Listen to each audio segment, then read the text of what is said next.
Today is Wednesday, December 12th, 2023, and this is our weekly cult meeting, Wizard Wednesday.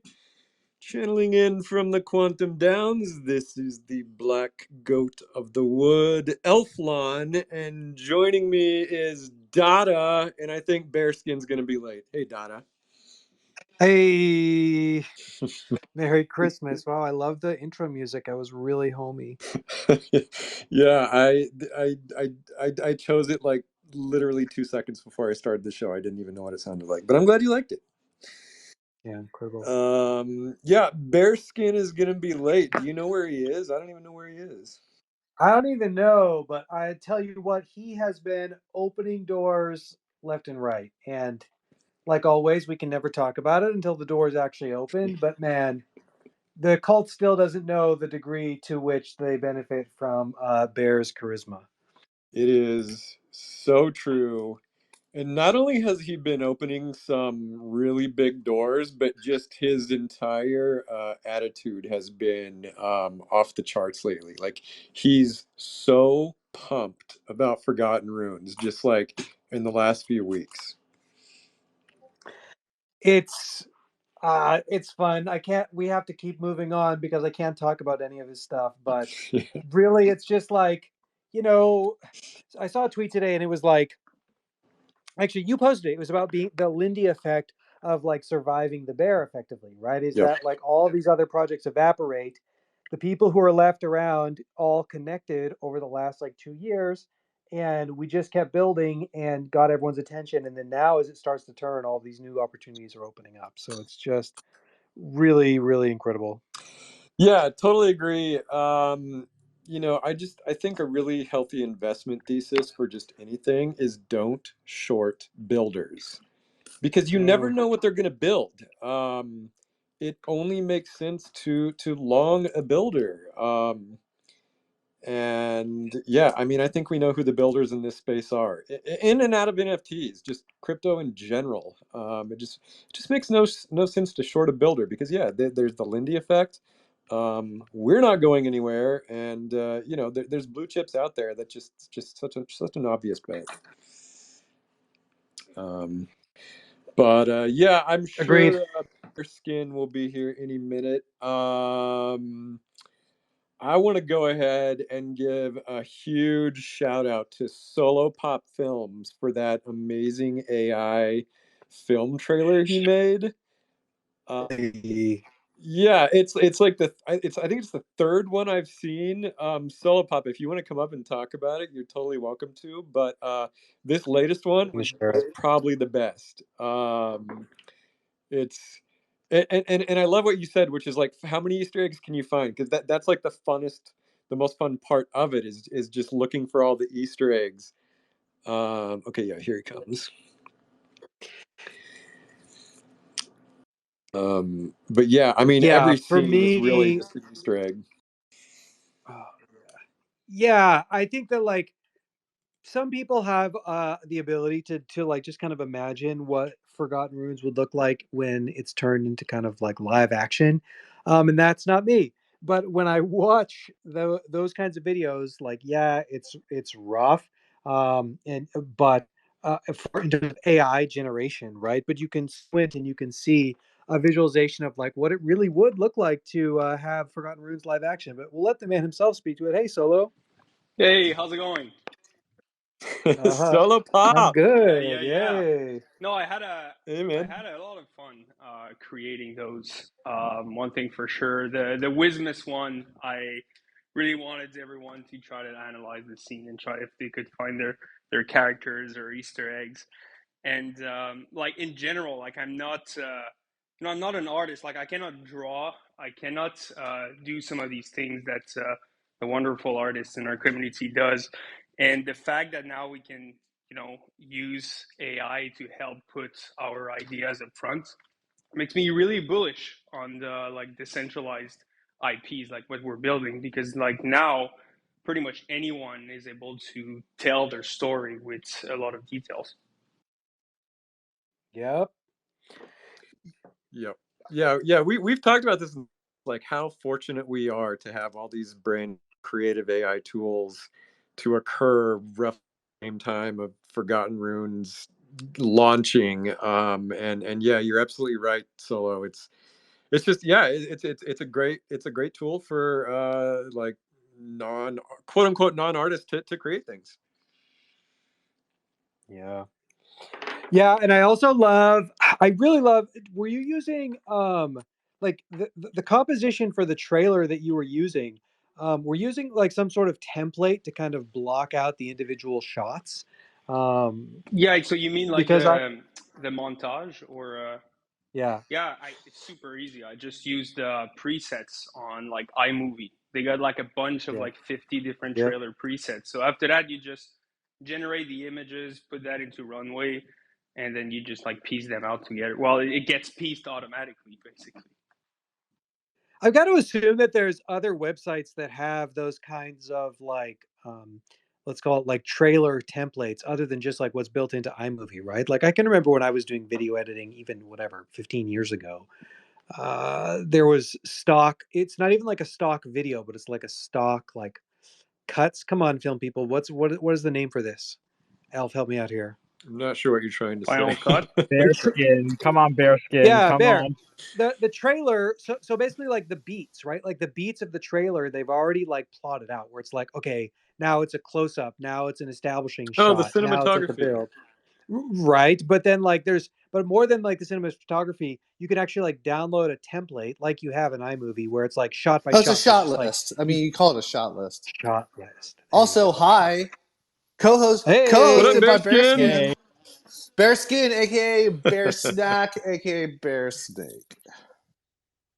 Yeah. So yeah, Dota, I actually saw there was like, I think last week there was actually this tweet that blew up because there was like some TikTok influencer, and he kind of talked about like, yeah, it's really easy to make money being influencer. Here's what I do, and like he like sat down in the studio, and like his entire shtick was literally just like, so I go on YouTube and I look for a viral video and I download it, and then I get like another video of Train Surfer and I download that, and I put them into this template mixer. It puts them together, and it creates auto-generate subtitles for me, and then I upload it. And then like people are like, "That's yeah. your job? Like that's what you make money off of, dude? Like you're literally stealing content."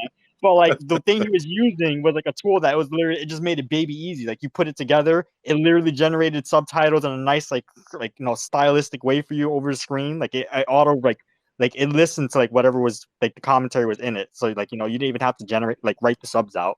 It And automatically there's probably compiled going to it. be like a year for Yeah, folks who can like figure out the early stable diffusion models to then just like run that video through a style transfer right. and it feels like it's new, and like that'll be a job for like a year, and then everyone else will Yeah, figure out, they'll build it into TikTok, and then the ARB goes away. yeah. So like I follow a lot of Stable Diffusion and like a lot of what's going on there in that world, Yeah. and they have currently I see a lot of people are playing with is aside from, I know the videos that have really gone off are like the take a single image and make a video from that single image, right? So like you see like dance videos, people are doing like a single image of a person.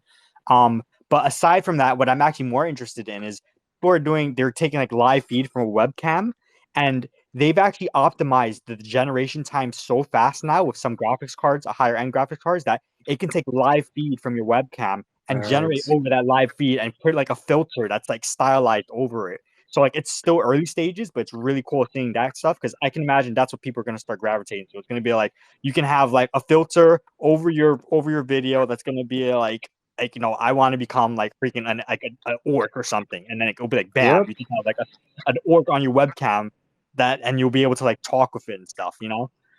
Yeah, there's a guy, I just saw a tweet, I'll try to pin it here. This guy Dan Wood, he like optimized his stable diffusion to generate 150 frames per second on his GPU like in real time. Like it's Yes, is that incredible.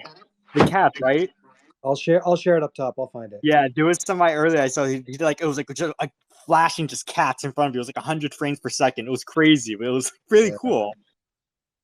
Yeah. It's a brave new world. Solo, I have a question about your trailer. I was able to recognize the reference in every shot except for one. At exactly 1 minute, 1 second, there's this like little gray, snowy, kind of looks like a little hedgehog or something. What is that guy? I'll let other people guess. Otherwise, I'll Okay. go. Wait, All right. what minute? What minute was it? It's exactly 1 minute, 1 second. By the way, I know it came in late, and Solo, because he likes me the best, teased me with the video last night, and I didn't say anything. I didn't watch it until first thing this morning. It is incredible. I don't want It's so to good. keep going. You guys just talked about it. It was incredible. You're amazing, Solo. Yeah. Wait, Okay, so what second? 1 minute? 1 minute? 1 minute, 1 second.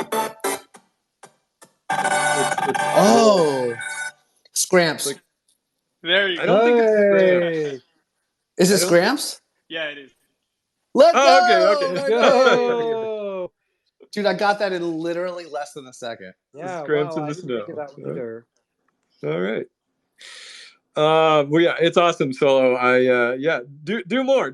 They're so good. I'm really enjoying them. Solo, when feature film? Yeah. Give me a year. Okay. Perfect. We'll see who gets there first. AI is going to be Yeah, improving right? faster than that, so you'll be good. You'll be good sooner than a year, I think. You'll have it in a month. Okay, we have a big show today. We actually have a lot to talk about. We have a lot of questions. Also, just one thing I want to get out of the way off the top. I think that the ledgers have finally or are starting to be delivered. And Tabitha, I think you're the first one to get a Forgotten Runes ledger, because ledger's in Europe, and I think you're in Germany. Usually the Europeans get all the stuff sent last, but you got it first, so congratulations. But Bear, is that the ledgers are finally being sent out? The ledgers are finally being sent out. I think they're awesome. I hope people love them. Elf, I love the like a year ago I liked the creative of like the sacred key and then I was like, oh god, like we should have used like the updated logo, but you know what? It's almost like this like it's like this was caught in time and now Yeah. we're like releasing like people are like we're getting this relic. So it's kind of neat. I'm very excited. So yeah, people, I know Jitsi sort of put all the info in the Discord if you have any questions. Yeah, we'll just check out the announcement. And then also, I know that some of you just kind of got exhausted, and if you do want to get reimbursed, in the announcement, there's directions for that too. I think you should keep it and still get it, but totally understand it took way too long. It was out of our control. But yes, ledgers are here. Very fun. Very exciting. And then one more update. Sharon is asking about the comic book. Bear, any updates on the comic book? What comic book? Right. Let me Just find kidding. Yeah. Comic book is canceled. I'm looking at Nalji and he's just shaking his head. He's in the bear cave with me right now. Poor Nalji. Nalji, listen, I know we give props to him a lot. Nalji is really, I really just dumped the entire comic book process onto Nalji. Let's all give a round of applause to yeah. Nalji. Let's Yeah. go. We love We him. He's appreciate handsome. He's in such great shape. He's very fuzzy and cute. We love him. Yeah. And so, hey guys, guess what? Sometimes you have delays. Speaking of delays, Ledger. Speaking of delays, comic book. It was supposed to be the 22nd of November. Don't worry, it's going to be coming in time for the holidays. It's December 13th. I'm so excited to get it into your hands. And yeah, it's going to be all over the world, people. It's a huge deal. And you probably, hopefully you have been reached out to, but there is the licensing doc that if your wizard shows up in the comic book, whether that's a lead role, a guest appearance, or just a plain appearance with no dialogue, you will be participating in the gross revenue of the first print of the comic book. I think it's so easy to lose track of everything we're doing, but like let's just spend a moment here and talk about what that actually means. And I think this is a huge step in the direction of like trying to like create a new paradigm. And I think Dotta and Elf will be more eloquent than me, but I'd love for one of you guys to talk about that. Well, yeah. I mean, we've talked about the importance of the comic before. For me, it's just like a proof of concept of being able to take community created lore and stories and artwork and putting it into like a big professional media expression. That to me is the most interesting thing about it. It's just this whole new model for entertainment and media franchises. But yeah, I mean the comic book itself, like it's awesome. Riley's an amazing But artist. I also mean like specifically around the licensing and people participating in the upside of a franchise. Yeah, for sure. Yeah, I mean maybe Dota can spell out the mechanics more on that. Yeah, I think that for me, I really like the comic book as a mechanism to kind of just build the brand, right? To build out the stories, to kind of pave this path to hopefully even moving pictures. I think for me, like I like the comic books and I enjoy having them. I think it's really fun to get. There's basically two parts. One part is to be a path to moving pictures because people are able to like really specifically see the stories and understand that this is a brand with some meat behind it um, and can grow into like a global franchise, right? I think that in the NFT space, the idea of a comic was I don't know what the right word is. Let's say desecrated or like cheapened, right? That like if you remember in 21, right, everybody said, "Oh, we're going to do a comic," and then it would be like 4 panels that you would have to pay your own gas for to mint on OpenSea or something, and then they all like went to zero, and they didn't really build the brand at all, and so then the NFT space kind of lost this idea that kind of like if you say, "Oh, you have a comic," it's just like, who cares? Who freaking cares that you have a comic? And what we've taken here is to say, like, no, you should care because what we've done is we've built a super high quality comic. We've got a writer who does a good job writing comics. We have a comic book artist who is famous in the industry and has like decades of experience, and his art is freaking good. It's going to be when you see the comic book, it will look just as good as like Batman or Deadpool, like at the level of quality when it comes out. And so, the other part there too, as a part of growing the brand, the other part is just like having something physical lets the whole family participate in it, right? Like it takes a lot of work for me to kind of like bring guests or even like my kids to the computer, right? That's only like a certain time. Or even to like pull out your phone, right? People are trying to be more conscientious and not be on your phone when you have guests over, whatever. But if you have like it on the coffee table, like you can enjoy it, right? Like I remember so many things from my childhood where that I enjoyed was just because we had it, right? We had Calvin and Hobbes in the house. We had The Far Side in the house. We had like Tintin in the house, right? And so when you actually get these physical artifacts that are the digital becomes physical present in your house, it just allows for like a bit of serendipity to like be thinking about the world and like participating in the project. So I think that's a really important part of it for me. You're absolutely right. Joe, the writer, told me that he was able to take issue 0 to his family at Thanksgiving, and that was what brought them in. He's not going to show them an NFT. He's not going to show them a website. It was the physical comic that really sort of spread the brand of Forgotten Runes to his family. But while we were talking about the comic, a mysterious figure just showed up on stage, and I wonder if Huh? that mysterious figure has any comments on the comic or anything at all. Hmm. And by mysterious figure, I mean Magus Wazir, the one who rings. Yeah. Welcome. First time on stage. Long time ringer. First time caller. Jingle bells, jingle bells. Yeah. I love that long time ringer, first time Oh, caller. That was he's really finally on smooth. stage and he's messaging me saying, "My mic is borked. Ha ha. 1 No second." way! What a Wow. troll! No, he did that on Wow, purpose. Let I me Rush. know just Waz. say, yeah, that's total Rush. bullshit. That's Waz move right there. Hold on, let's maybe try He's this never one more time. spoken before. Didn't This know this might be the first microphone time works. Waz is speaking on Wizard Wednesday. Waz, how's the mic? Was voice reveal. Hey! How's it going, guys? Okay. Oh my Hey! god! This was That rich, sexy voice! I know you have such a great voice.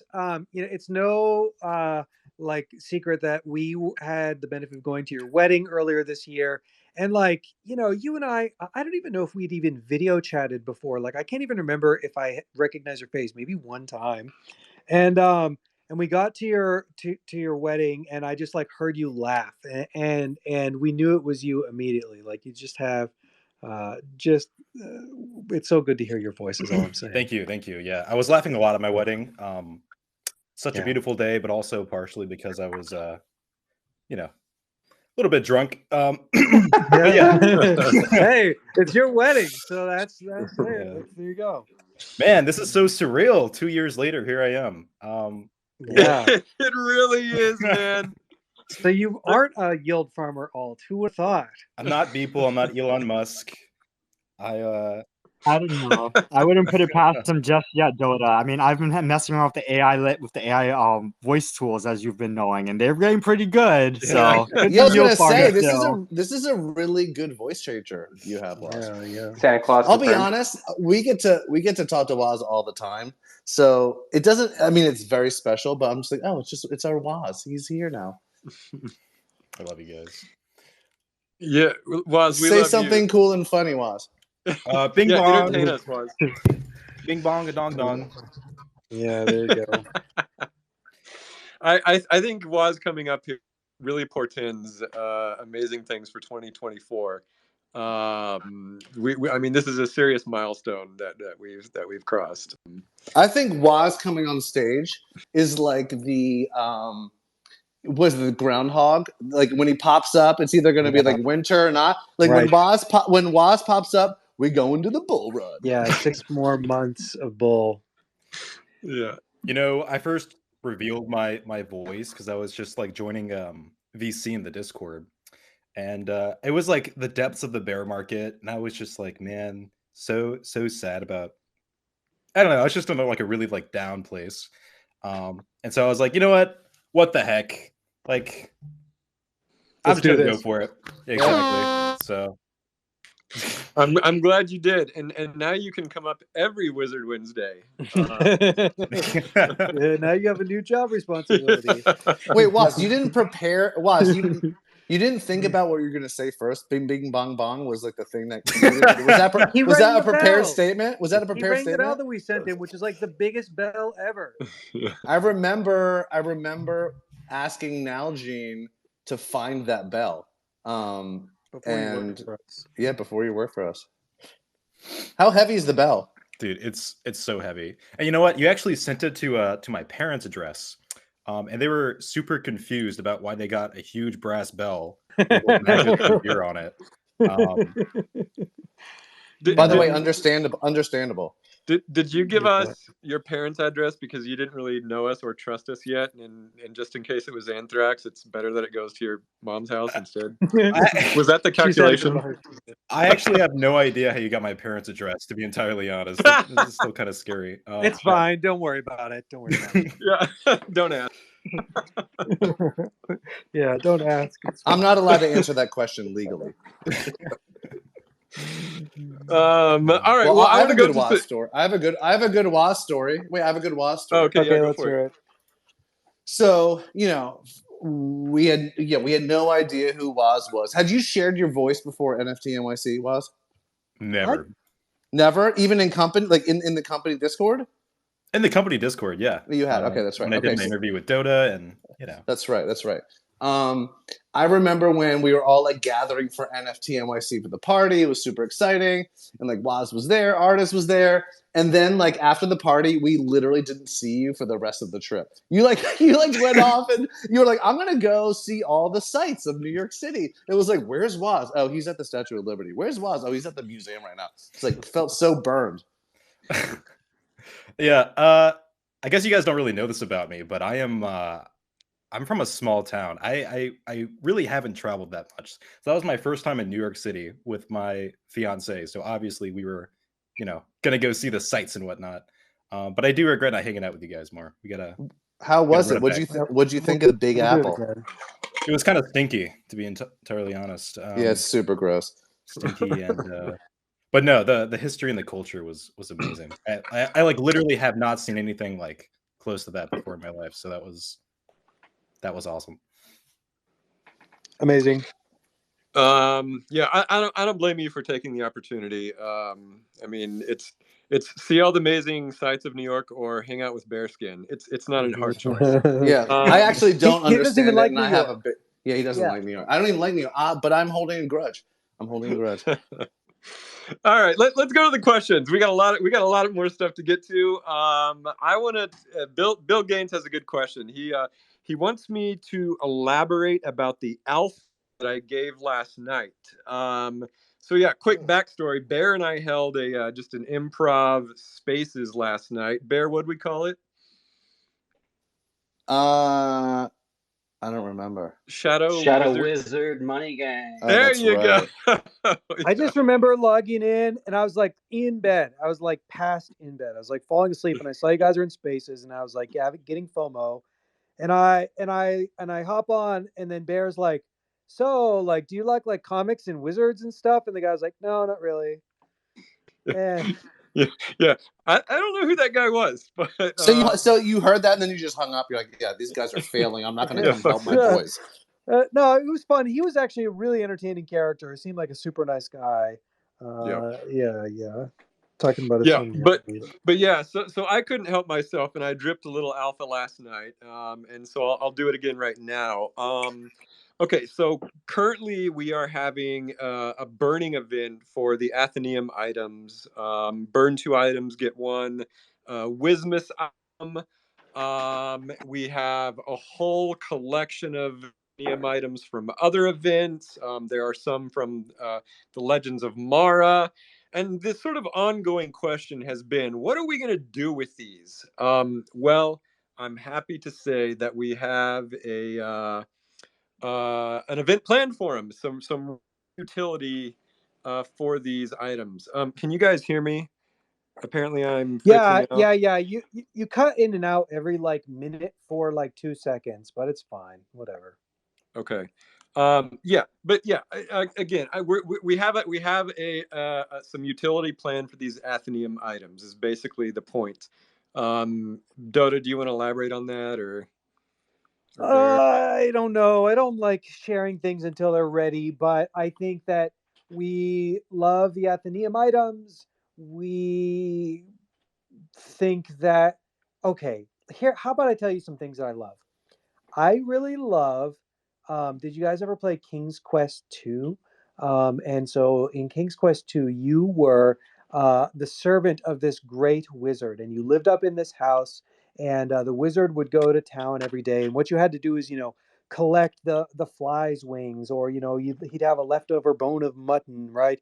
And then when he leaves the house, you had to like look behind the hidden book, and it would open a trap door down into his wizard laboratory, and there was a book there, and you basically had to type in the spells. And if you had the spells in this game, it actually came with a physical book with, because you buy the games in a package, and the physical book had the spells that you had to type in. And if you typed them a little bit wrong, your character would just go sideways. You'd turn into a fly, and then you'd be like just dead. You lose the game because you turn into a fly. Or you or you try to do a spell with the tuft of cat's hair, and then you turn into a cat, and then you just like die and explode because you messed up the spell. So like I really love that, this idea of like crafting different items, and this idea of chance, and this idea of like you need to kind of have, there's some uncertainty about what you need to do to get the right outcome. So I love that feeling. And so I think that that's the sort of feeling that we're going to try to reproduce in a fun and magical way that only we can.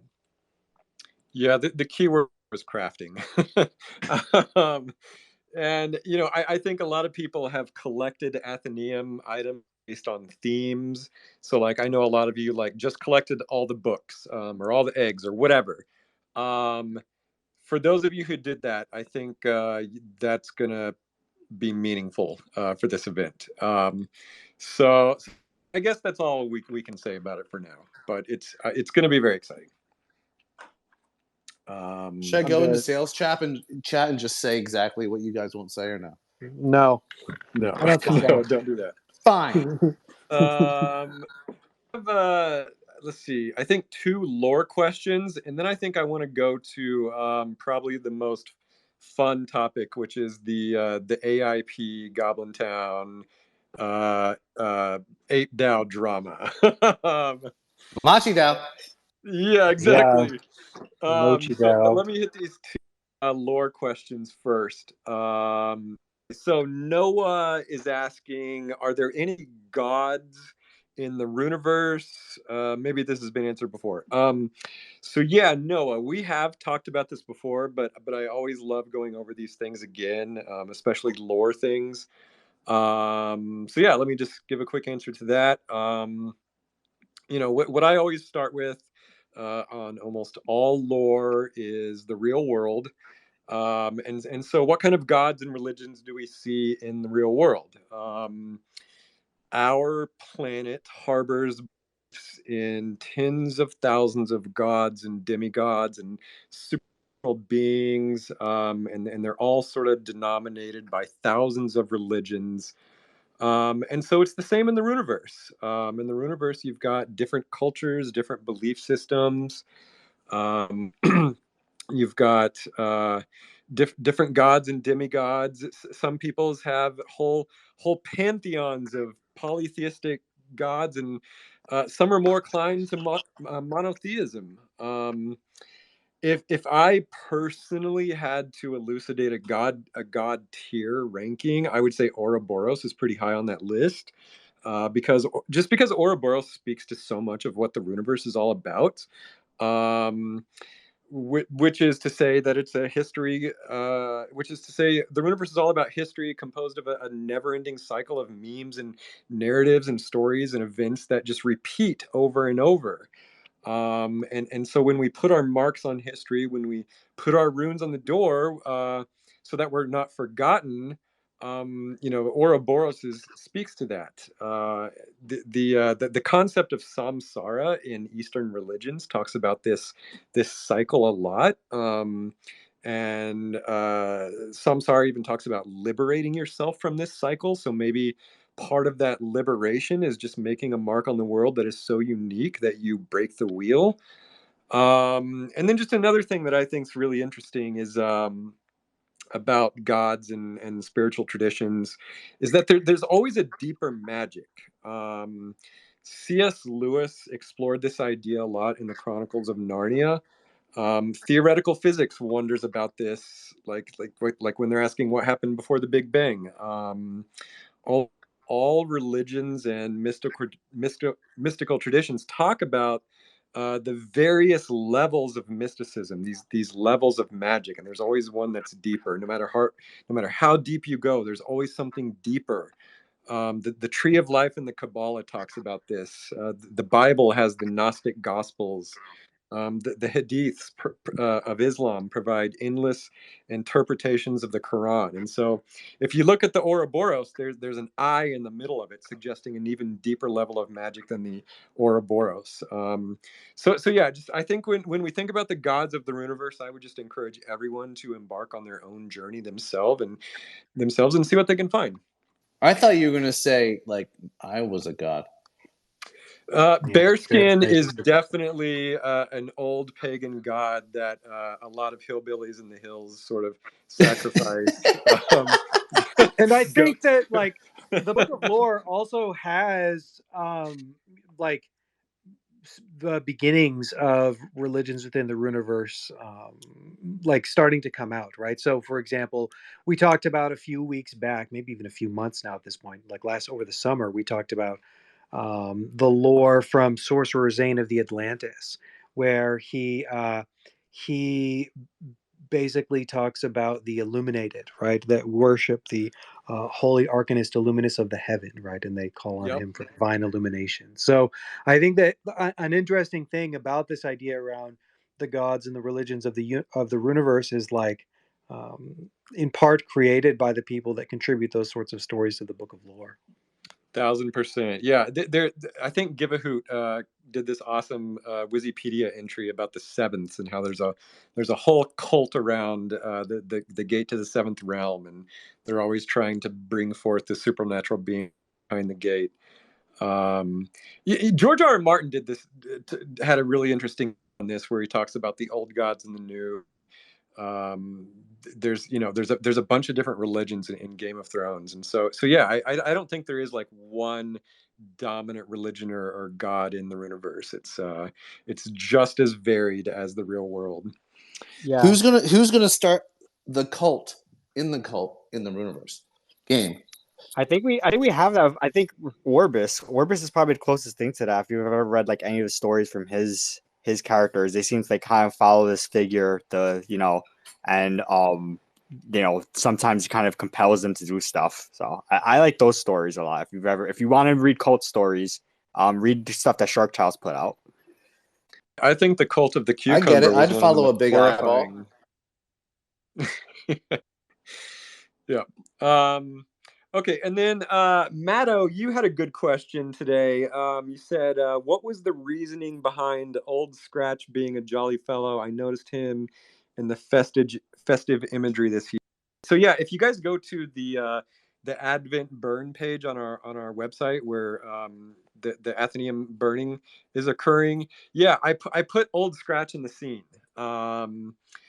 And yeah, I mean, this is my own personal little joke or whatever. I've always been fascinated around the history of Santa Claus, from Saint Nick, who I think goes all the way back to like the 4th century, to the Dutch Sinterklaas, to Father Christmas, to the American Santa Claus, all the way to like the jolly fat god of capitalism that he is now. And then there's like other offshoots. Like there's a witch in Italy called La Befana. There's Belsnickel in Germany. And then my favorite of all is Krampus, who is really kind of the antithesis of Santa Claus. And he's usually represented by this demonic black goat. And then so Old Scratch is another name for this like demonic black goat character. And then another name is Old Nick, which kind of sounds like Saint Nick. And then Santa is an anagram of Satan.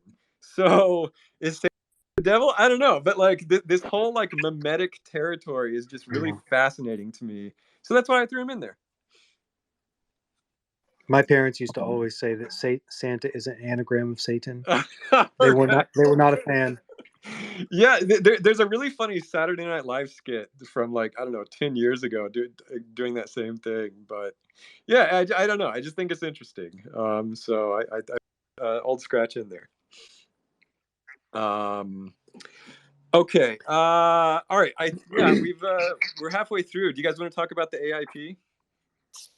I kind of do. I really want to talk about all the things I'm not allowed to talk about. We already did a segment on all the great things you're doing. We talked to you. We hyped you way about up. me. About me. Yeah. Yes. Yeah. Before you joined, we said you're opening huge doors.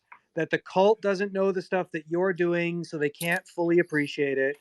That we want to talk about it, but we can't. So we went through this. Keep going. Okay, you're really handsome. Everyone knows it. Yeah. No. I also said you've just been super energized and pumped lately.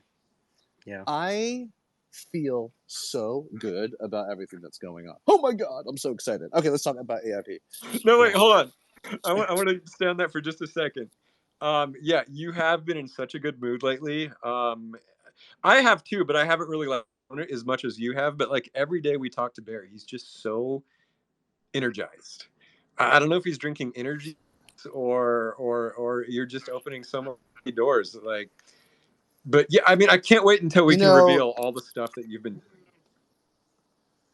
I just think we're gonna make it. Let's just be real for a second. I know I like sent out this like super cocky tweet yesterday, and I'm not like a cocky person, but like this is a perfect transition into the AIP. This sets it up. I am still shocked at how many people have no effing clue who we are. And on one hand, it's upsetting because it's like I feel like it's my fault or I'm not doing the right job. But then on the other hand, I think about, wait a minute. People still don't know. Do you realize how fantastic, how many people will get excited and like freak out when they realize what's going on? Right. So I think that's the big lesson learned for the AIP. We have so much room to grow. So I'm not sure if that's cope. I think it's good business sense, but I think that tees up the AIP. let's talk Machi DAO. But where do we even Machi DAO. start? I mean, I think for me, that okay, here's one thing that I learned from the Hall of Cats drama, which is just how dangerous it is to generalize groups of people. And it's hard because what you want to do is you want to be able to kind of like identify and say like this is the thing that I'm seeing, and so you use a word that encompasses a group of people, and then all of a sudden what you then describe doesn't actually apply to people who identify with that label, right? I made that mistake with the Hall of Cats, and I'm sorry for that. And I'm not going to make that mistake here. One of the things that I do find is that people say, the freaking ape DAO has no integrity, or those apes are so dumb they can't even read, or the apes this and the Bored Apes that, Yuga this, Yuga that. And it's like, one thing that I want to do, like right off the top, is make sure that we specifically identify kind of where we see the maybe issues versus not. Because our interactions with the special counsel of the Ape DAO have been incredible. Both like Trippy and Jerry in particular have been nothing but like intelligent, organized, kind, really gone out of their way to help us. The DAO process has been really efficient, right? Like, yeah, there's checks and balances, but it hasn't been like dumb or anything like that. Like, it's been really effective. We've had piles of Bored Ape holders come out of the woodwork and say we like love Forgotten Runes, or we didn't know about Forgotten Runes, and when we looked into it we loved it. We love what you guys are doing.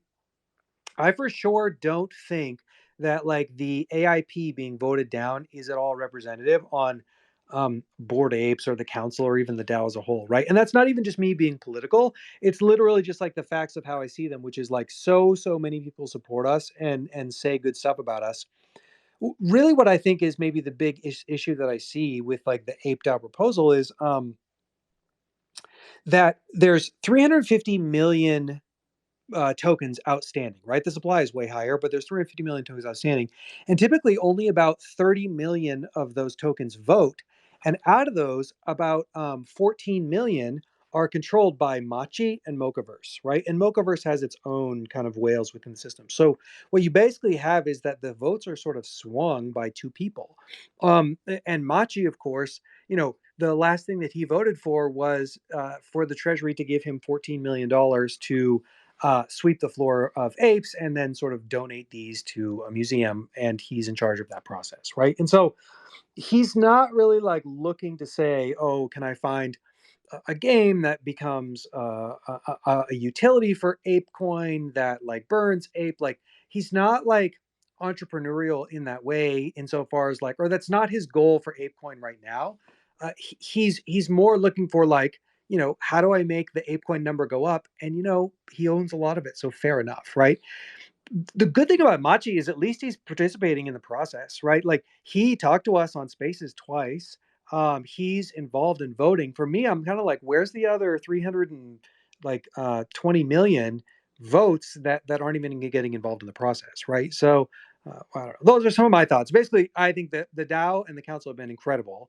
And honestly, after going through this, I'm not that stressed about the fact that we're not going to go with the ape coin, but maybe we can go. Well, maybe we can. I'll give somebody else a chance to speak. Maybe Bear.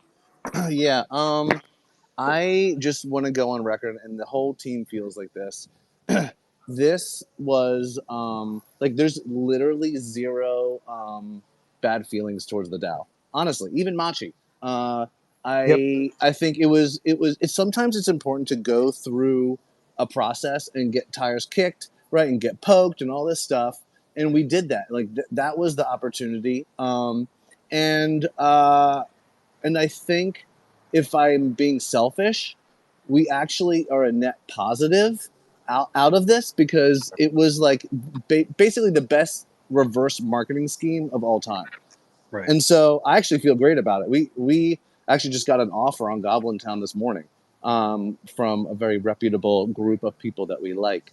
And so, we're talking to a bunch of people, but I think as a net positive, I can't speak highly enough of Jerry and the council and Trippy. They, listen, I spent a lot of time, Dotta spent a lot of time talking to people, shaking hands, kissing babies, happy to do it. It didn't work out. Whatever. That's called running a startup. Like, you just have to try things, and sometimes it doesn't work. It's all good. I made a ton of friends, love the apes, and I think it's going to turn out net positive. Yeah, we went into it. Like hoping for it to pass and being willing to like do it and wanting to do it. And like, you know, if by some miracle it gets voted in, we'll fulfill the commitment and like do the thing, right? There's still like 2 hours or something.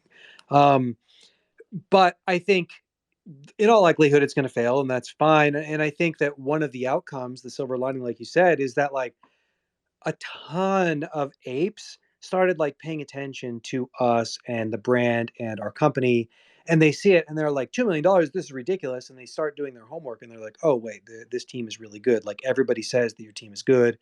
And we get into these spaces that are just full of like 50 apes or whatever.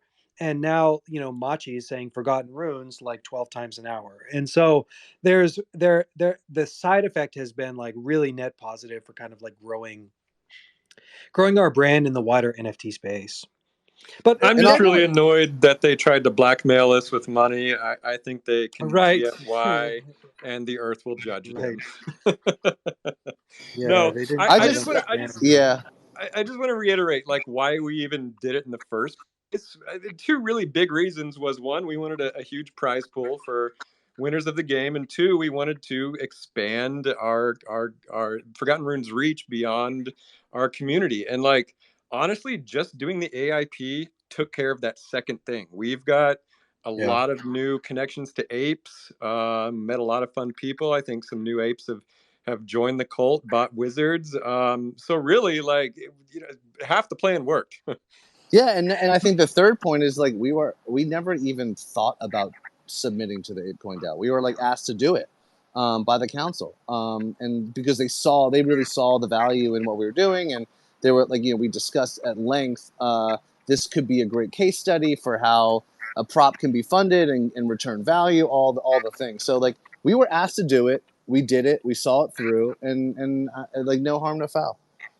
Yeah, and even with like Machi too, like I want to echo what you said, which is like I don't really feel bitter towards him. Like I think that Machi is hilarious personally. Like he's rude, right? He calls people out and calls people names and won't learn their name or whatever. Like I'm not saying that I want to be like him, but you know, at the same time, I think he's really sharp. He's quick to forgive. He really does understand like incentive systems. So as much as people kind of like you know, talk bad about him or whatever, I do think that like he's showing up every day and participating in the process and like really does think that he's doing what's best for ApeCoin. So I don't even really fault him for it necessarily in that regard.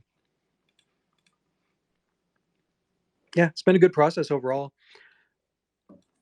It has been, yeah. Now, now we got to finish the game and figure out the final mechanics. I mean, I think it helps that it's not part of ApeCoin. It gives us a bit more like kind of flexibility.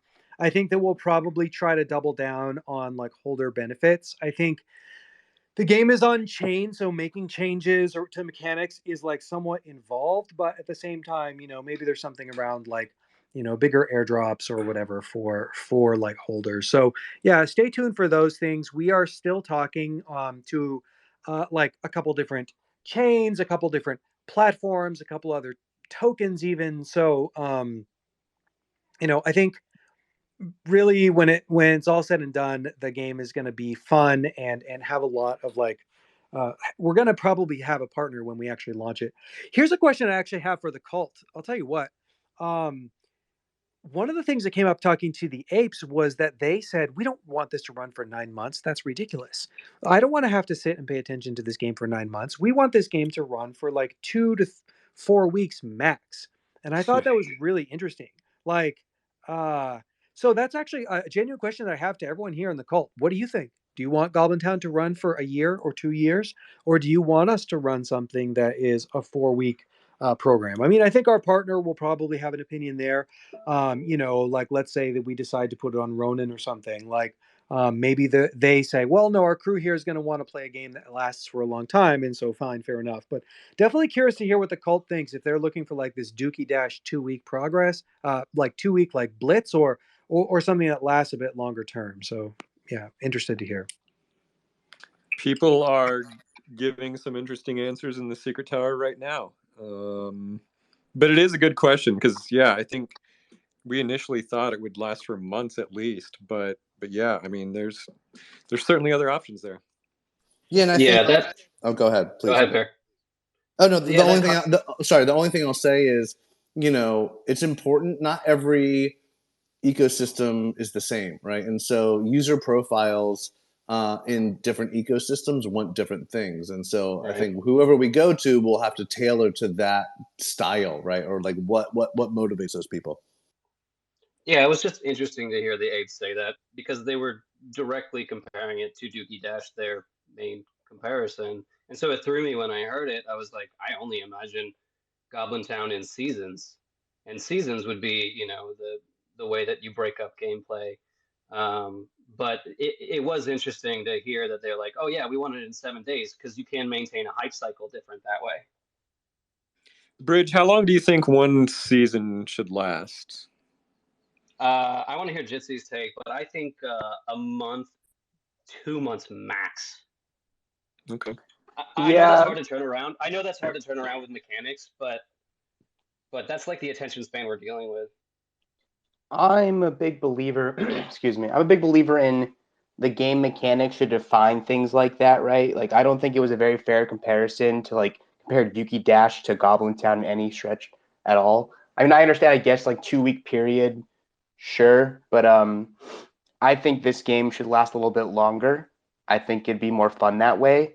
That's coming from someone who actually likes instances of games that are relatively fast too. So I just think the game leans more towards a longer playthrough, season based, or like what Bridge said, or longer. That's where I'm at with it Yeah, right now. if you build out the incentives similar to a lot of like free to play games, you have like one major event throughout the course of a season, and then you have little reveals throughout the course of the season. And like let's just take Marvel Snap for example. They have like a major season that starts every month, and they have cards that are released like every week. And you have the opportunity to try to collect those cards, so you have that like trickle of reveals and that trickle of incentives for players to like go after. But at the same time, like you're not just like boring people with like, here's a big reveal. All the really advanced players understand the mechanics immediately, and all the beginner players are like just trying to catch up. So yeah, I like the trickle to the reveals, and yeah, that's my thought. But Yeah, I know there's those mechanics are just really hard to roll out as a team. right. There's even like a situation where it like rolls into rounds or something, right? I think rounds are very, very fun. They help people learn as they go, and they reset for things they did wrong in the very beginning. I mean, you could comprise rounds within a season. There's a lot of options, and again, I just don't think like Dookie Dash is the right comparison here, because Dookie Dash playthrough time is literally under Totally 2 agree. minutes most of the time. I think he was more referencing how long the tournament went, quote unquote, and that was 2 weeks. And I will say, 2 weeks of intense play was a lot, but it's not the same type of game, right? Like this is what's being missed. Is like in Dookie Dash, I had to focus so hard for 2 minutes. When I get to the last 30, it was like mind bending at the end of 2 weeks. With this though, it's not going to be this like high octane intensity type of game format, right? So again, I just don't think people did the real research on some of the stuff and just made false comparisons. Yeah, just completely different types of games. And I do like this, Catan style, slower, tune in, once a day, check if my roads got broken, check if my settlements are intact, that kind of thing. Like just check in once a day, maybe every couple days. And not like this intense, like, oh, I gotta be just grinding so hard, otherwise I'm gonna not get that prize pool, and it's just not, it's not what I'm into. But yeah, I'm really looking forward to this, and I've, just from the sneak peeks I've seen, like I've just been shaking my damn head, like watching everybody who sees it from the outside not see it as just like that's effing quality when you compare it to like everything else that gets released recently in Web3 and out of Web3, Web2, whatever you want to call it. So my math might be incorrect, but Dotta, when I look at the vote tallies for the AIP, it looks like it would have passed if not for 2 whales. Like, Yep. Yeah, so there's so far we have there's 19 million against and 6.9 million for. Nice. And the top two whales have 7.8 million and 6.3 million, which, like, to be fair, it's not like the Mochaverse is different because the Mochaverse actually is like like a couple thousand or a couple hundred holders. And it's basically whoever gets 50% on the Mochaverse vote. That's the way they vote as a group. But there is basically one or two big holders there who ended up swinging the vote, and we couldn't convince them to switch. But basically, between those two, they have 14 million votes, right? So if you did take out Machi and Mochaverse, it's actually 4.9 against and 6.9 for. So yeah, We would have won. Yeah.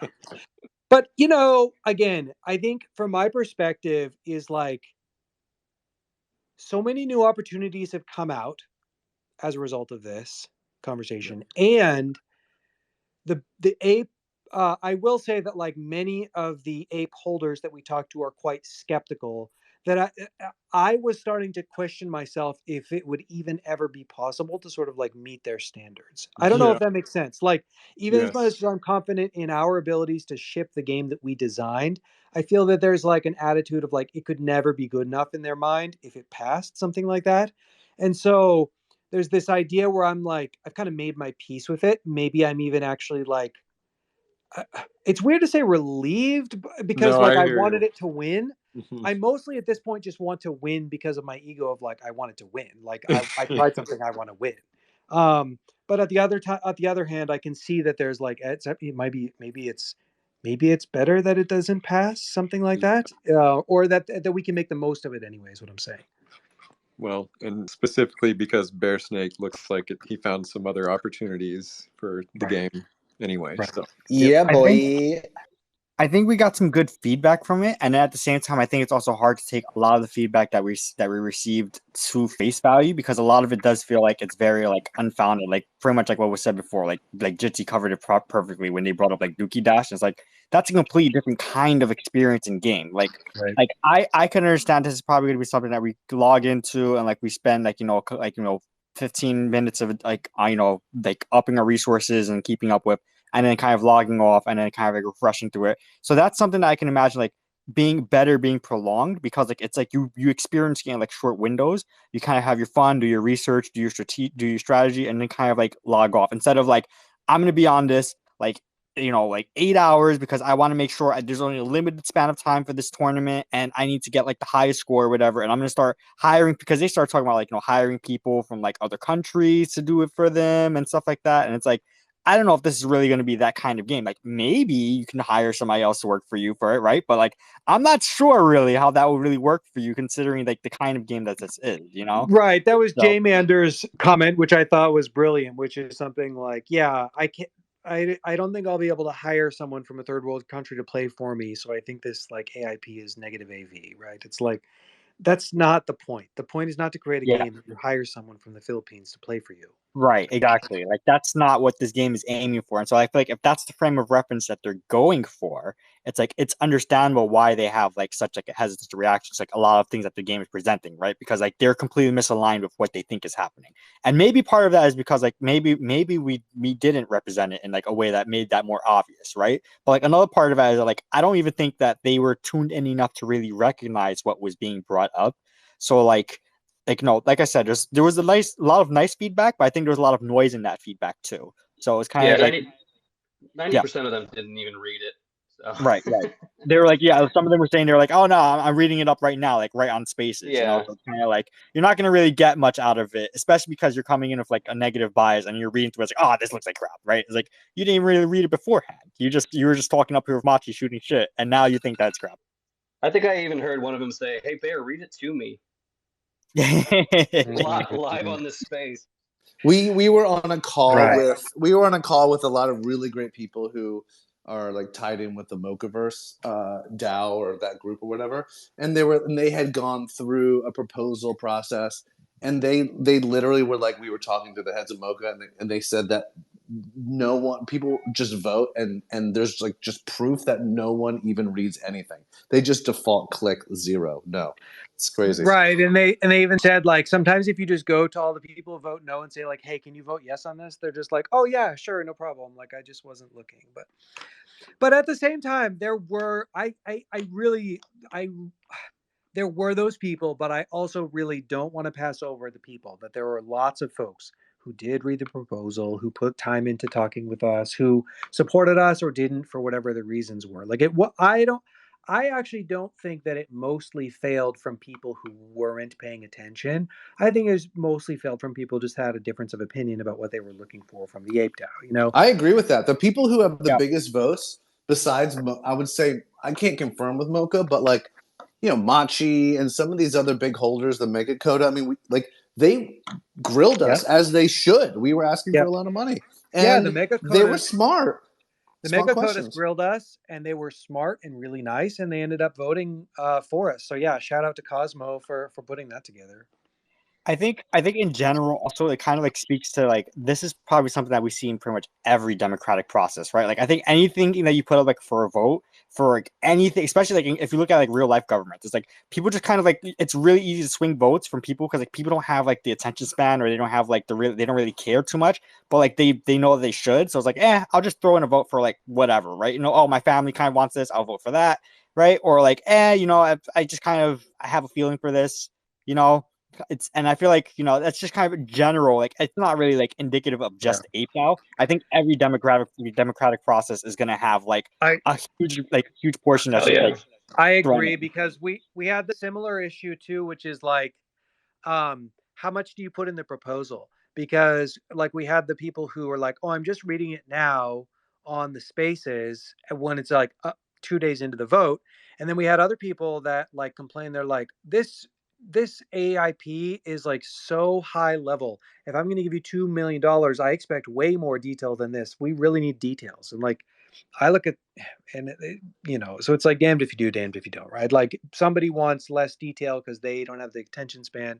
Somebody wants more detail because, you know, they want to know where all the money's going.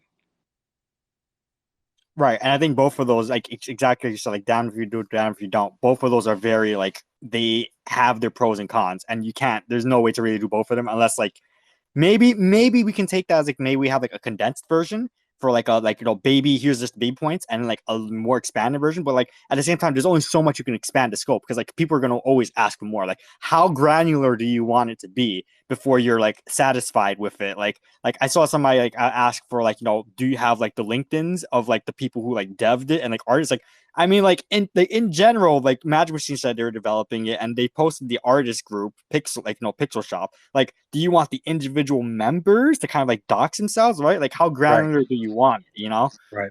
Yeah. At that point, it just feels like they're trying to find a way to say no or something. Yeah, but I agree. J-Man just summed my sentiment for this whole thing up. Is just like you guys out there just like going to the mat for this was just so awesome to watch. I've been so pumped on you guys like all week, and it was illuminating watching pretty much the biggest DAO. I mean, biggest high profile DAO like going through this process, and then you guys step in, and the contrast. There's a lot been said in the different channels to hear how you guys make these conversations happen and how they make the conversations happen. One of the Anyway. things that I've been wondering is like, okay, you know, we got people's attention because we were asking for $2 million. They said no, but we had a lot of like great conversations, right? The amount of time that we spent both in publicly on spaces and in private on like voice calls in Discord DMs. One of the things we've been talking about is like, how do we keep that going? But you know, without being like a distraction because we like have this goal, right? And so I do think that like the amount of time that we spent talking to people was extremely valuable, and we got their attention because we were asking for their money, in effect, or the control of money that they vote for, right? And so we've been just scheming on how to like keep that energy up without having to be like a conflict, I guess. Two answers. One answer, Shadow Wizard Money Gang. And the second answer is the tough one, which is like just community members getting on those spaces and just yelling with those guys. Which is just Right. that's the hard thing. Right. I'll take care of the yelling bear. You take care of Shadow Wizard Money Gang. Done. Wait, is the vote officially over now? Is it 6 No. EST or 6 PST? I think it still has 1 hour. No, it has 3 hours. 3 hours. Oh, yeah, I see. I think we're You just. I haven't think. voted with your 20 million ape coin bear? I voted with my 1. Yeah. You can't flash loan it. I already looked into it. I see. My take is we're gonna win this without winning. That's my take. I love that. Agreed. Yeah. I keep on seeing people talk about like Goblin Town in the Secret Tower right now. I wonder if it'd be interesting if like we kind of like talked through like what we see in the game, like what it's going to be, because people are like asking a bunch of questions as to not like specific mechanics, but like we've obviously talked about a board game and like its association with Catan and stuff. But I mean, maybe we don't. Maybe it's not right now. It's 6 o'clock, right? But I think that'd be like an interesting conversation for everyone to have because there's a lot of conversations gone into it, right? And people are kind of curious. Yeah. Yeah. Well, I think we'll do spaces once we get let's get the demo up and running, and we'll have plenty of spaces to talk about it. And, Right. yeah. One of Victory lap. For like what I've seen. No, after you. Sorry, go to After you. I was just going to say one of the things that I keep on looking at the game right now, and I've been trying to distill it into what I think will gravitate towards it as to why. And I think it really comes down to it's like gamified DeFi, right? And then the decisions that come with a board of this massive scale, right? If people are like curious as to like what they're going to be doing in the game, I think it comes down to that, in my opinion. And there might be other things we add to it to add flair and mechanics and make it more, decision based, whatever it is. But you can see a world where you expand across this board is up to you, and how you manage it is going to be really from player to player, across the board with like DeFi and the gamified mechanics, right? So just like giving people an idea of like what to expect, I guess. But yeah, we'll play it for another spaces. Yeah, I hope it's fun. I hope it's fun. Bill Gaines has been making a good point in the in the Discord where he's like, it's like basically impossible to build a fun game, and I'm like, I think it's fun. I'm excited to play it, but I think you have to just let people in and try it. So we felt the same. Smallest the question that I gotta repeat is: will there be an alpha or a beta available to? No, Okay, we'll do really limited tests with like our partners and like with Magic Machine, like with maybe 20 or 30 people. But I don't think that we do. I don't think that we do a big test. Because I also want to be sensitive to like if it is a competition with seasons, I don't want there to be like too big of a group of people who like understand the mechanics way before everyone else, right? You always do this with these games, is that like you can explain the white paper and read it or whatever ahead of time, but like you don't really feel it until you like watch the markets run as a group and see how the alliances form. And so I want to be careful to be fair to everyone in that regard. So cool. We have a few other things. You wanted to talk about Ordinals, Bear. I don't know if we have time for that. I know that Sharkchild wanted to chat a bit about the DAO.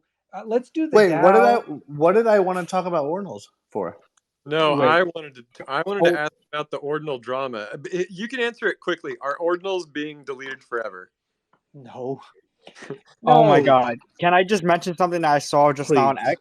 Yeah. Sotheby's is doing a freaking Ordinal sale right now. Yeah. If we're having this drama, and I'm gonna pin it, Sotheby's is literally doing the Ordinal sale for the Bitcoin shrooms. Yeah. So yeah, but are they gonna be deleted, Dotta?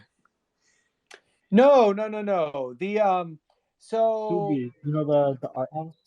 The Yeah. Yeah, the art house is doing auctions for the shrooms. Yeah. So the shrooms are really, really like desirable, right? They're like sub.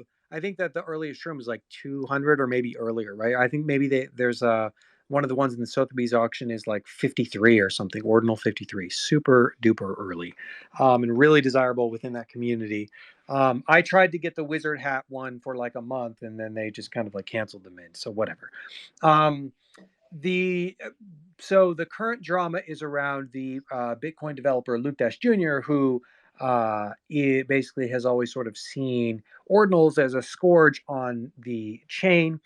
My understanding is a couple things. One, of course, as an individual developer, you are not going to be able to have the power to push out your bug fix that removes ordinals for everyone, right? You can update the code, but you have to basically get all the miners to agree to your fork.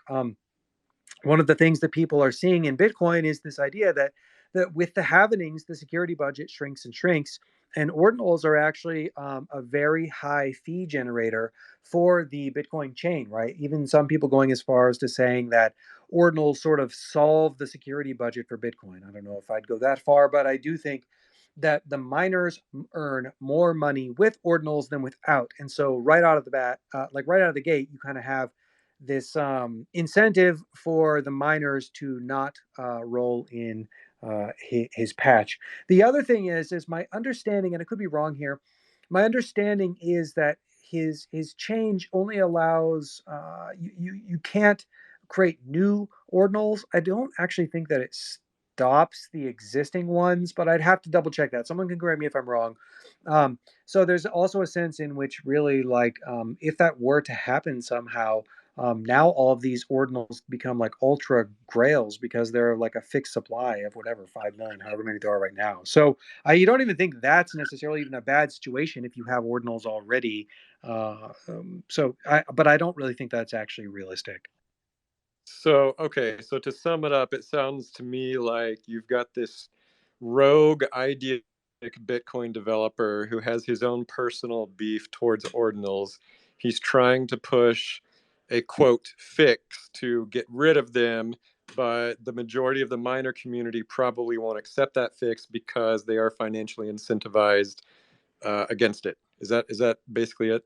Yeah, that's right. And I don't know that I would call him rogue insofar as like he's just been around forever. Like if you follow Bitcoin development, you know who he is. But yes. And then that's an opportunity just for Bitcoin fork to pump during the bull run, right? Please. That's what you're getting at. I think that's what you're really getting at. Yeah, please give us a Bitcoin fork of Luke Dash Jr.'s vision, right? And then all of our Bitcoin is doubled can you overnight. briefly explain why a Bitcoin fork would double the price of Bitcoin? What do you mean by that? Sorry, I'm speaking a little tongue in cheek. So if you recall, right, that like that there was a fork in Bitcoin. Gosh, someone correct me. Tell me what year that was. Help me out here. It all blurs together. 2019, 2018, right? Whereas like Bitcoin Satoshi's vision, because they got into an argument around like big blocks or small blocks, right? So that's why you had BSV and Bitcoin Cash too. So there was three. And what they basically did is they said, oh, at block 1000, whatever it was, we start the BSV blocks and the Bitcoin Cash blocks. And so really whatever your Bitcoin balance was on those days, now you had that same amount of Bitcoin Cash and that same amount of BSV. And so sorry. Oh, that makes sense. Yeah, you basically your bag is like forked, and so now you have two bags, right?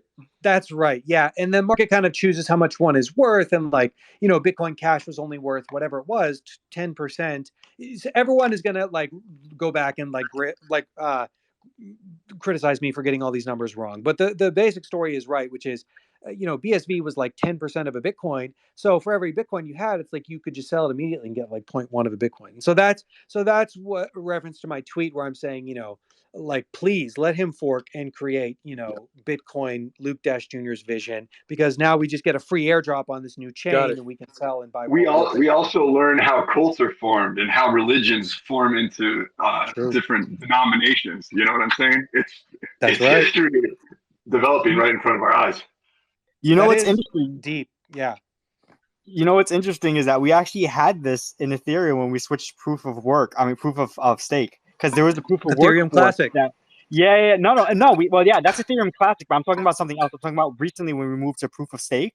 There was still actually the proof. If you remember, there was like some drama. There was like some DAO that was like, "Oh yeah, we're gonna make the proof of work Ethereum. We think proof of work is key. We want to keep it alive."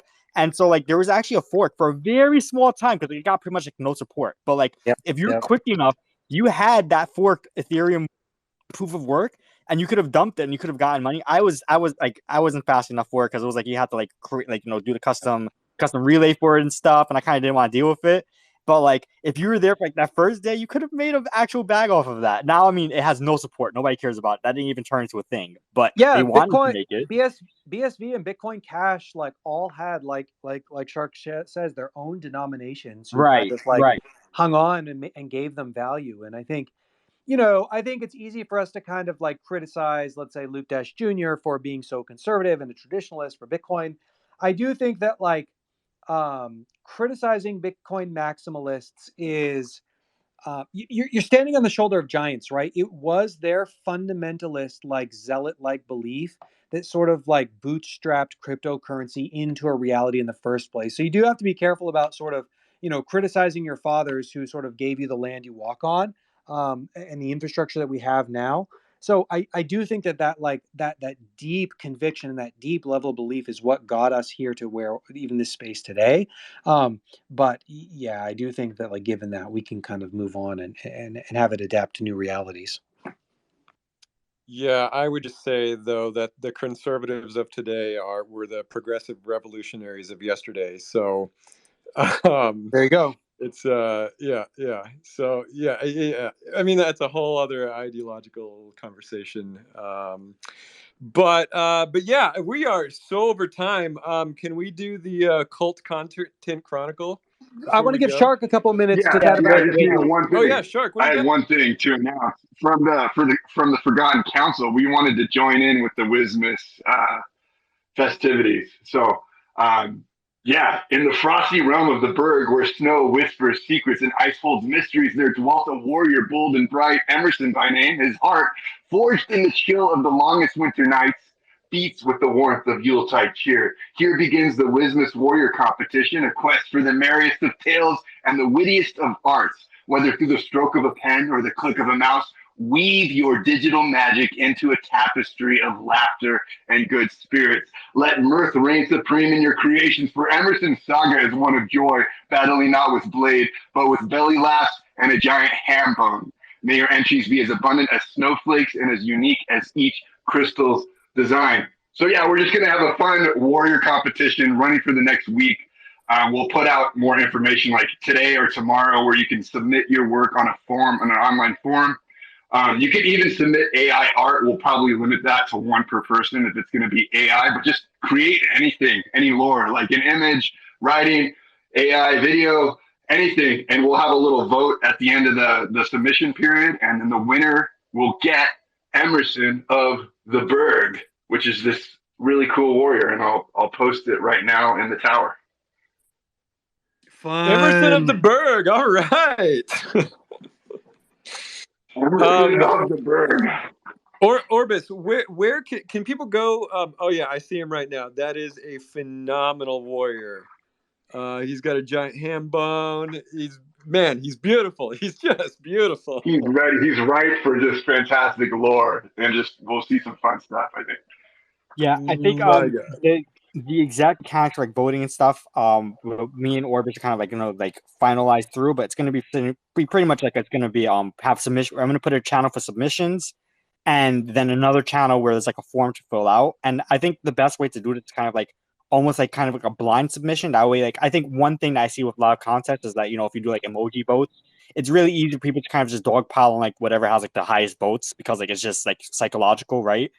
So I think in order to make this a bit more fair and like easy for everybody, it's just going to be kind of like a dino form that I make after all the submissions. People are going to push in like what their top like maybe like 3 are, and then I don't know if we're going to do it in rounds or not. Depends on how many submissions we have.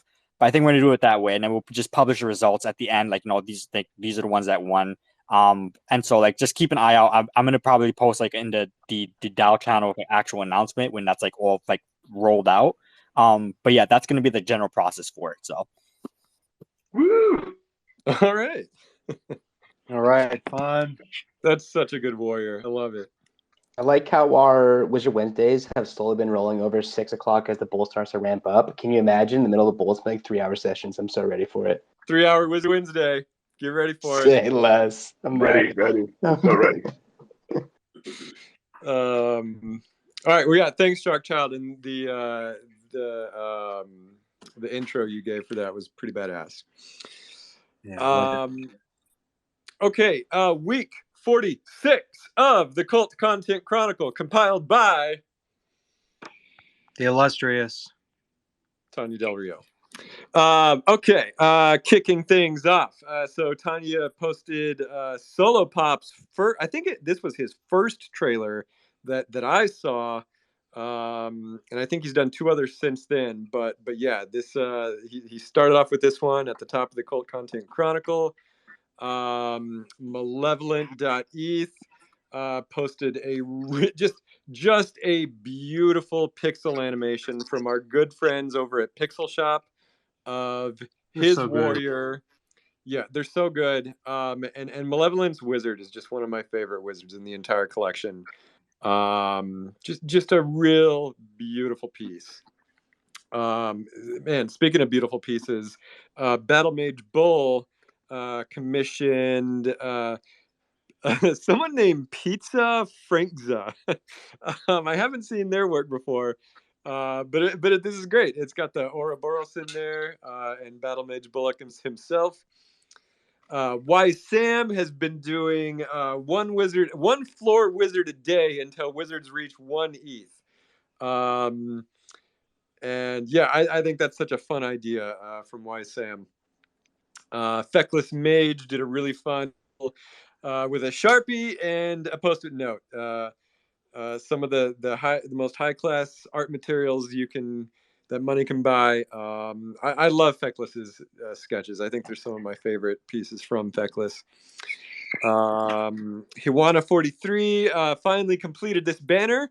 I remember seeing the work in progress last week. It is complete. And it's got a Dream Master and a Horned Warrior in it. Entropy, who is quickly becoming one of the top meme masters in the cult, did a really fun swag day, I guess. Happy swag day of his wizard wearing the rings. It's such a good sketch. I love it so much.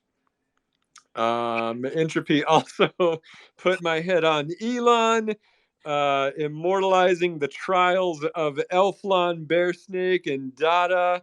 The great AIP battles of 2023. They will live in infamy.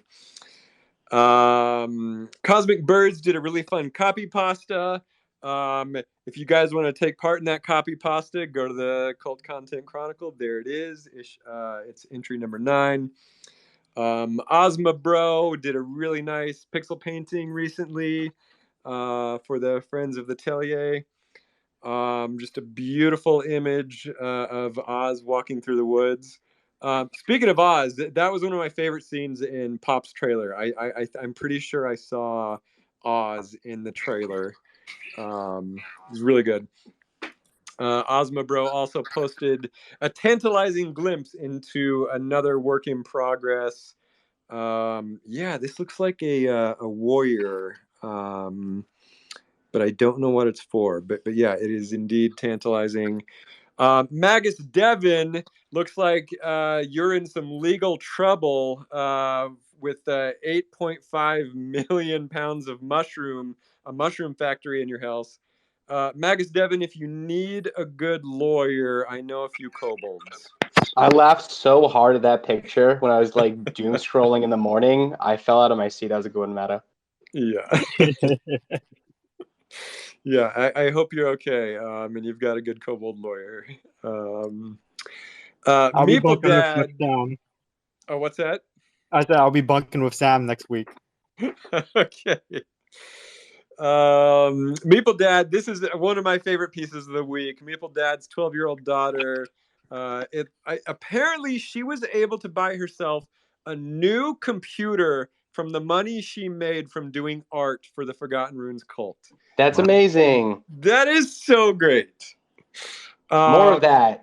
Yeah, this is like one of the best aspects of Forgotten Runes in its entirety is the fact that we're all sort of commissioning each other and building with each other. And where else can a 12-year-old girl buy herself a computer for artwork? I get so excited about. Sorry to like rant for a second. I think it's so cool when we can put more computers in like the front of like kids, because I know not every single family out there might have the means to get a computer for a kid very early in their life. And I think it's so important to find ways to do that. And it's just like so exciting to hear that. Right on. Cool. Sorry.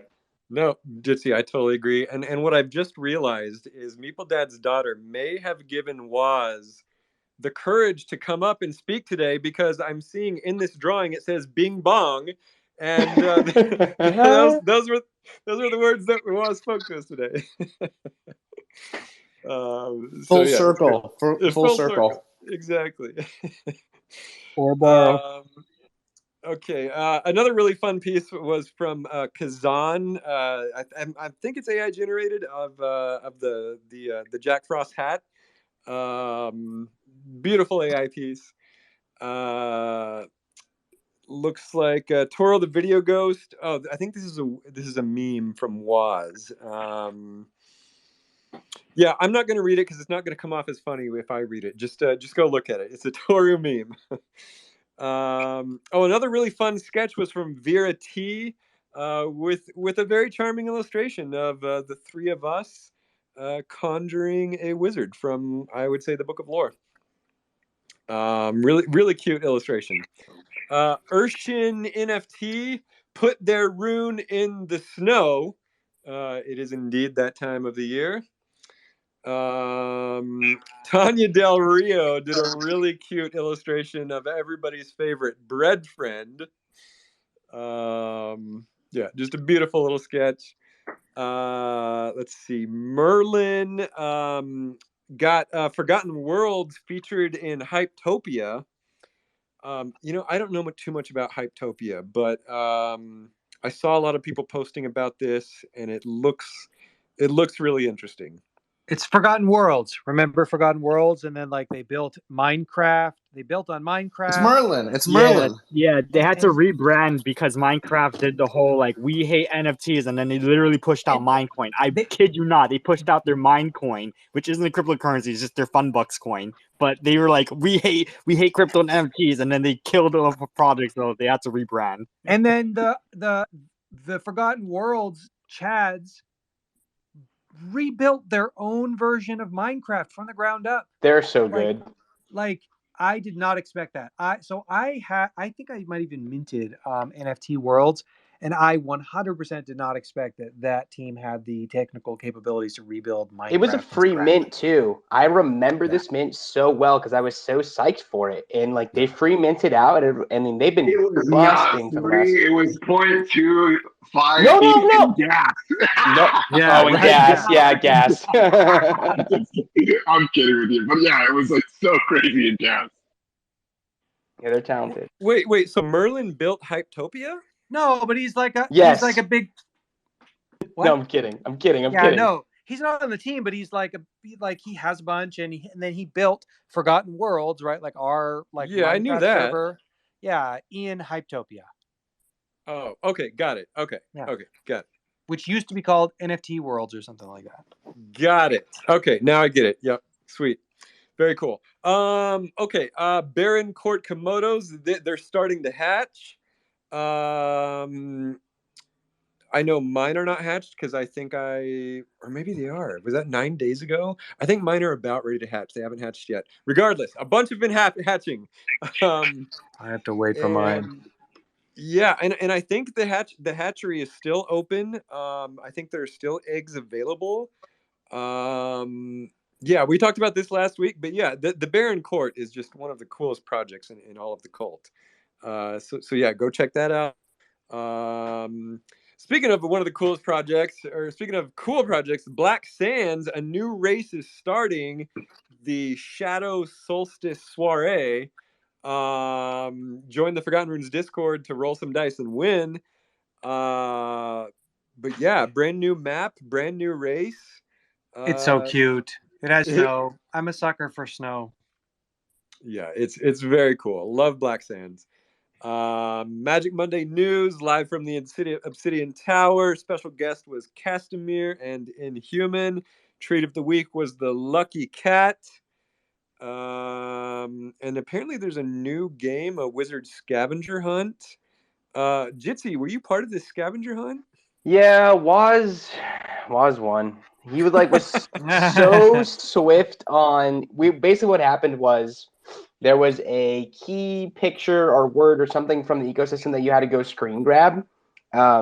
And Waz is just like really swift on his keyboard and copying stuff, I guess, because he base smashed everybody. It was really good. Yeah, you're our top gamer, but this sounds like something Waz would be really good at. Oh, Waz it was scary how fast he was on the copy paste and clipboards and the shortcuts and everything. And next thing you know, it was right there in front of us, right? Like, yeah, for sure. All right, I think that's it. Anything else from anybody? Was that all just from 1 week? That's 1 week. Yep. The poll's gonna be so crazy. I'm like already spinning. Yeah, the bull hasn't even started yet, and the Cult Content Chronicle had 22 entries. Man. Yeah. Incredible. Every week. Every damn week. Anything else, guys? I think that's it. That's all for this week. All right, Bing Bong. This has been Elflon, Dotta, Bearskin, Matto, Jitsi, Orbis, Bridge, Solopop, Magus Wazir, the one who Bing Bongs, channeling out from the Quantum Downs. Gian, everybody. Bye. See ya.